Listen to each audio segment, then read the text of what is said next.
ஒவ்வொருத்தருமே முக்கியமா தெரிஞ்சுக்க வேண்டிய விஷயம் என்னன்னா, சித்தர்கள் எப்படி ஞான நிலைக்கு போனாங்க?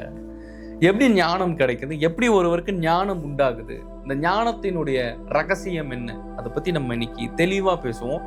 வீடியோவை ஸ்கிப் பண்ணாம பாருங்க. அப்பதான் நான் என்ன சொல்ல வரேன்னு உங்களுக்கு புரியும். இல்லைன்னா நீங்க என்னதான் உட்கார்ந்து யோக பயிற்சிகள் பண்ணாலும், என்னதான் தியான பயிற்சிகள் பண்ணாலுமே, நம்ம என்ன பண்றோன்னே தெரியாம ஒரு செயலை பண்ணும்போது அதுக்குண்டான ரிசல்ட் எப்படி இருக்கும்?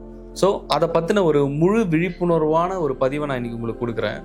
ஞானம் எப்படி ஏற்படும்னா, முழுக்க முழுக்க முழுக்க ஒவ்வொருவருடைய உள்ளம் என்பது ரொம்ப ஒரு மென்மையாக நீங்கள் ஆக்க வேண்டும். முதல்ல அதுதான். மென்மைன்னா என்ன?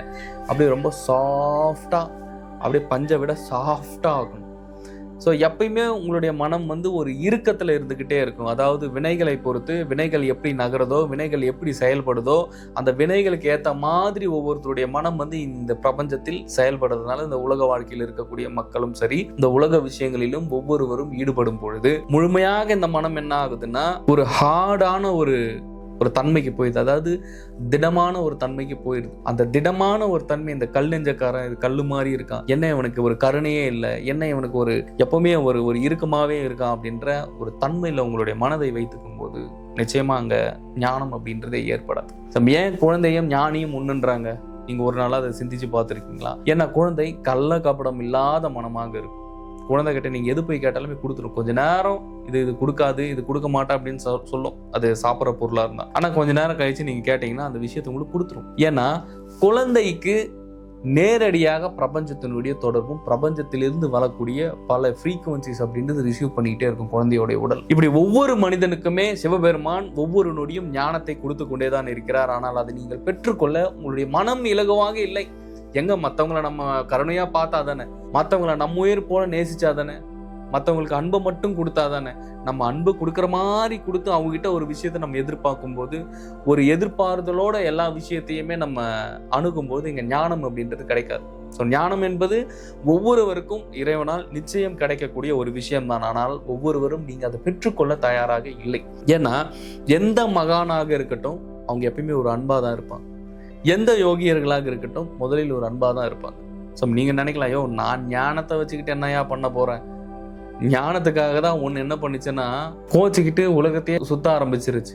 இன்னொன்று என்ன பண்ணுச்சுன்னா ஒரே இடத்துல உட்காந்துச்சு. ஒரு ஞானத்தினால இறைவனுடைய குடும்பத்திலேயே பிரச்சனை நடந்திருக்கு அப்படின்னா உங்களுடைய குடும்பத்துல பிரச்சனை நடக்காதா என்ன?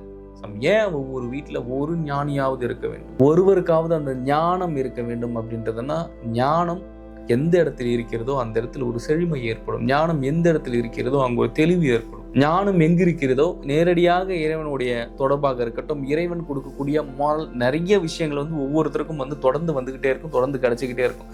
ஆனா அதை வாங்குறது உங்களுடைய மனசுக்கு எப்பவுமே ஒரு இறுக்கத்திலேயே வச்சுக்கிட்டு இருந்தா, நம்ம எதனா பண்ணணும், நம்ம கிட்ட எதனா நம்மளை ஏமாத்திடுவாங்களோ, நம்ம கிட்ட இருந்து பல விஷயங்கள் இழந்துருமோ. நீங்க நினைச்சாலும் சரி, நீங்க நினைக்கிறாலும் சரி, உங்ககிட்ட இருந்து ஒரு விஷயம் வெளியே போகணும் அப்படின்னா நீங்க தடுத்தாலும் இல்லை, அது யாராலையும் தடுக்க முடியாது. ஏன்னா ஒவ்வொரு மனுஷனோட லைஃபே இங்க பாத்தீங்கன்னா ஒரு ஸ்கிரிப்ட் தான். அது ஆல்ரெடி ஸ்கிரிப்ட் பண்ணியாச்சு. உங்களோட ஸ்கிரிப்ட் எல்லாமே மேல இறைவன் கிட்ட இருக்கு. அதான் ஆகாஷிக் ரெக்கார்டு அப்படிங்கிறது. அந்த ஆகாஷிக் ரெக்கார்டை மீறி தான் எந்த விஷயமா இருந்தாலும் அங்கிருந்து என்னென்ன மாதிரியான விஷயங்கள் நகருதோ, அந்த ஃப்ரீக்வன்சி உங்களுடைய ஆன்மா கூட கனெக்ட் ஆகுதோ, அது அங்கிருந்து ஓனா கொடுத்துக்கிட்டே இருக்கும். அது மூலயமா இந்த உடல் இங்க இயங்கிக்கிட்டே இருக்கும். நீங்க நம்பினாலும் நீ நம்பாகாட்டி இதுதான் நிஜம். ஏன்னா நீங்க அந்த தன்மைக்கு போகலைன்னா அதை பத்தி நீங்க பார்த்துருக்க மாட்டீங்க. அதை பத்தி உங்களுக்கான ஒரு அவேர்னஸ் இருக்காது. ஏன்னா எல்லாமே நான் தான் பண்றேன் நீங்க நினைச்சுக்கிட்டு இருக்கீங்க. நீங்களாம் ஒன்றும் இங்க கிடையாது. உங்களுடைய எந்த ஒரு செயலுக்கும் நீங்க காரணம் கிடையாது. எந்த ஒரு விஷயத்துக்கும் இங்க காரணமே கிடையாது. முழுக்க முழுக்க உங்களுடைய ஒவ்வொரு கர்மாவுமே அங்க மேல ஆகாஷிக் ரெக்கார்ட்ல இருக்கு. அந்த ரெக்கார்டு படி தான் இங்க ஒவ்வொருத்தரும் இயங்கிக்கிட்டு இருக்கோம். இதுதான் நிஜம். இது போன சித்தர்கள் முதற்கொண்டு ஞானியர்கள், மகான்கள் ஒவ்வொருவரும் பார்த்து கண்டு உணர்ந்துக்கிட்டாங்க ஞானத்தின் மூலமா. அந்த மாதிரி இருக்கும்போது ஒவ்வொருவரும் உங்களை இறைவன் பால் இந்த ஞான சிந்தனைக்கும் ஞானத்திற்கும் உங்களை உட்படுத்திக்கும் போது முழுமையாக உங்களுடைய வாழ்க்கை இங்க மாற ஆரம்பிச்சிடும். இல்லப்பா நான் இப்படிதான்ப்பா இருப்பேன், நான் கருணையெல்லாம் எனக்குள்ள வளர்த்துக்க மாட்டேன், எனக்கு மனிதமெல்லாம் அப்பாற்பட்ட விஷயம்தான், எனக்கு முதல்ல ஒரு சுயநலவாதியா தான் இருப்பேன், எனக்கு என்ன தேவையோ அதை மட்டும்தான் நான் பூர்த்தி பண்ணிப்பேன் அப்படின்னா நிச்சயமா சொல்றேன், இங்க எதுவுமே கிடையாது. நீ எதையுமே கொண்டு போக முடியாது. எல்லாத்தையுமே உங்ககிட்ட இருந்து பிரபஞ்சம் பிடிங்கிரும். இறைவன் கொடுப்பதை மனப்பூர்வமாக ஏற்றுக்கொண்டு அதே சமயம் மனப்பூர்வமாக மற்ற உயிர்களுக்கு நம்ம ஒவ்வொருத்தரும் உதவி செய்ய கடமைப்பட்டிருக்கோம். உனக்கு அறிவையும் கொடுத்து உனக்கு சம்பாதிக்கிறதுக்கு உண்டான வழியும் இறைவன் உற்பத்தி பண்ணி கொடுத்து உன் அளவுக்கு மீறி ஒரு வருமானத்தையும் இறைவன் கொடுக்குறாரு அப்படின்னா அது நீ வச்சுக்கிறதுக்கு கிடையாது. தயவு செஞ்சு புரிஞ்சுக்க. செத்ததுக்கு அப்புறம் இதெல்லாம் உனக்கு புரியாது. அது எல்லாமே உன்னுடைய வருமானத்தை தாண்டி ஒரு லாபம். ஒரு மாதம் 1 லட்சமோ 2 லட்சமோ 3 லட்சமோ 5 லட்சமோ 10 லட்சமோ எவ்வளோ நீ சம்பாதிக்கிறன்னா அது நீ இங்க இருக்கிற மற்ற உயிர்களுக்கு சேவை செய்ய இறைவன் உனக்கு கொடுக்கப்பட்ட அந்த அறிவேனும் அந்த பிச்சையை வச்சுக்கிட்டு தான் நீங்க சம்பாதிச்சுக்கிட்டு இருக்க. நீ எல்லாம் இங்க ஒன்றும் கிடையாது. அப்படி சம்பாதிக்கும் போது தன்னுடைய தேவையை தாண்டி இருக்கக்கூடிய மற்ற பொருட்களை ஒவ்வொரு உயிர்களுக்கும் நாம் கொடுக்க வேண்டிய கடமையும் கட்டாயமும் இருக்கிறது. எப்பொழுது நீ பிற உயிர்களை கருணையுடனும் மற்ற உயிர்களை ஒரு மனிதாபிமானமாக ஒரு தன்மையிலிருந்து நீ மற்ற உயிர்களுக்கு நீ சேவை செய்யும் போது இறைவன் உனக்கு என்ன வேணுமோ அதை கொடுக்கக்கூடிய ஒரு இடத்தில் இறைவனை உன்னை வைத்திருப்பார், உனக்கு கொடுப்பார். இதுதான் நிஜம். ஏன்னா ஒரு பணம் இல்லாதவர்கள் பணத்தை நோக்கி போகிறாங்கன்னா ஒரு நியாயம் இருக்கு. ஆனா பணம் இருக்கக்கூடியவங்க மேலும் மேலும் உங்களை இறுக்கப்படுத்திக்கிட்டு மேலும் மேலும் இங்க என்ன தேவையோ அதை எடுத்துக்காம எண்ட் ஆஃப் தி டே இந்த உடல்ல இருந்து இந்த ஆன்மா போக போகுதுன்றதை மட்டும் தெளிவா புரிஞ்சுக்குங்க. அப்படி போகும்போது இங்க என்ன பண்ண அப்படின்ற ஒரு கேள்வி வரும் இறைவனிடத்துல இருந்து. அந்த கேள்விக்கு பதில் சொல்லக்கூடிய ஒரு சரியான பதிலை உருவாக்கி வச்சுக்க.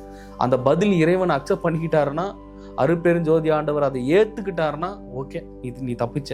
ஆனா நீ சொல்லக்கூடிய பதில் அங்க ஏற்புடையதல்லாமல் இருந்துச்சுன்னா அதற்குண்டான வினையும் அதற்குண்டான தண்டனையும் மிக பெருசா இருக்கும். போதுமென்ற மனமே பொன் செய்யும் மருந்து. அந்த போதுமென்ற மனமே பொன் செய்யும் மருந்து அப்படிங்கிற விஷயத்தை ஒவ்வொருவரும் உள்ளுக்குள்ளார கொண்டு வந்துக்கிட்டு நம்ம தாண்டி இருக்கக்கூடிய, நம்ம வருமானத்தை மீறி இருக்கக்கூடிய, நம்மளுடைய செலவுகளுக்கு மீறி அப்பாற்பட்டு இருக்கக்கூடிய விஷயங்களை மற்ற ஜீவராசிகளுக்கு கொடுக்க பழகுங்க. மற்ற உயிர்களை இறைவனை காணுங்க. அதற்காக தான் உங்களுக்கு அந்த அறிவை கொடுத்துருக்காரு இறைவன். மற்றவங்களுக்கு நீ கொடுக்க கொடுக்க இறைவன் உனக்கு அருளனும் பெரும் விஷயத்த உனக்கு கொடுக்க ஆரம்பிப்பார். நோய் நொடி இல்லாம நீ இங்க இருக்க முடியும். நீ எதையும் இங்கிருந்து எடுத்துட்டு போக முடியாது. ஏன்னா மனசு எல்லா விஷயத்தையுமே இங்க பிடிச்சிதான் வச்சிருக்கும். நீ எவ்வளோ கோடி வச்சிருந்தாலும் எத்தனை லட்சம் வச்சிருந்தாலும் அந்த காசு உனக்குள்ள இருக்கும், நீ வச்சிருப்ப. ஆனா இருந்தாலும் உனக்கு மன நிம்மதி இருக்கானா? உனக்கு மன நிம்மதி இருக்காது. ஏன் மன நிம்மதியா இருக்காது தெரியுமா? ஏன்னா மனசு எல்லா விஷயத்தையுமே தன்னோடதுன்னு பிடிச்சி வச்சிருக்கு. இது என்னாலதான் உருவாச்சு, இது என்னாலதான் உருவாக்கப்பட்டதுன்னு பிடிச்சி வச்சுட்டு இருக்கிற போது உனக்கு ஞானமும் உண்டாகாது, உனக்கு உண்டான மோட்ச முக்தியும் உண்டாகவே உண்டாகாது. இதுதான் நிஜம். எப்பயுமே பிரபஞ்சத்தை பொறுத்த வரைக்கும் ஒரு ஏற்றம் ஒரு தாழ்வுன்றது இருக்கு. யார் ஏற்றமா இருக்காங்களோ தாழ்வா இருக்கக்கூடிய ஆன்மாக்களுக்கு உதவி செய்ய வேண்டியதும் ஒவ்வொரு ஆன்மாவுக்கும் பசியை போக்க வேண்டியதும் ஒவ்வொரு உயிர்களுடைய கடமையாக கண்ணியமாக எடுத்துக்கொண்டு இங்க செயல்படணும். முழுசா மனசு என்ன சொல்லுதோ இது ஒரு ஐடியாலஜியா செயல்படுது, நமக்கு யாருக்குமே இல்லாத அளவுக்கு நம்மளுக்கு மூளையை இடவன் கொடுத்துட்டு இருக்கான், நம்மளால இப்படி சிந்திக்க முடியுது, நம்ம ஒரு இன்டெலிஜென்ட்டா இருக்கோம், நம்ம நிறைய இந்த மூளையை பயன்படுத்தி நம்ம சம்பாதிக்கலாம், ஒன்னுத்துக்குமே பிரயோஜனம் கிடையாது. எண்ட் ஆஃப் தி டே ஒன்னுத்துக்கும் பிரயோஜனம் கிடையாது. எல்லாத்தையும் இந்த உடல் முதற்கொண்டு எல்லாத்தையுமே இங்க விட்டுட்டு தான் போக முடியும். அதுவும் போறதுக்கு உண்டான வழி தெரியுமானா தெரியாது. அப்ப போறதுக்கு உண்டான வழியே தெரியலனா என்ன பண்ணுவ? எங்க போற? என்னைக்கு உன்னை நீ புரிஞ்சுக்க போற? என்னைக்கு உன்னை நீ ரியலைஸ் பண்ண போற? உன்னுடைய இலக்கு பணத்தை நோக்கி இருக்கட்டும், அது நான் தவறுன்னு சொல்ல மாட்டேன். ஆனா பணமே இங்க எல்லாம் ஆயிராது. பணத்தை தாண்டிய விஷயம் நிறைய இருக்கு. அப்படி ஒருவர் பிற உயிர்களை நேசிக்கும், பிற உயிர்களுக்கு ஒரு உதவி செய்யக்கூடிய ஒரு மனிதாபமானமும் ஒரு கருணையும் இருக்கிறதோ நேரடியாக இறைவன் சாட்சாகமாக இறங்கி வந்து விடுவார். யோகம் செய்ய செய்ய செய்ய ஒவ்வொருவருடைய சுழிமுனைகள் தரக்க ஆரம்பிக்கும். ஃபார் எக்ஸாம்பிள், இப்போ பிரம்மயோகம் போன்ற ஒரு பெரும் சக்தி வாய்ந்த பயிற்சிகளை ஒவ்வொருவரும் எடுத்து பயிற்சி பண்ணும்பொழுது முழுமையாக தன்னுடைய சக்தி வெளிப்பட ஆரம்பிக்கும். அந்த வெளிப்பாடினுடைய உச்சம்தான் ஞானம் அப்படிங்கிறது. ஸோ அந்த வீடியோ உங்களுக்கு பயனுள்ளதாக இருக்கும் என்று நான் நினைக்கிறேன். மீண்டும் அடுத்த காணொலியில் சந்திக்கலாம். ஒரு கடாட்சம்.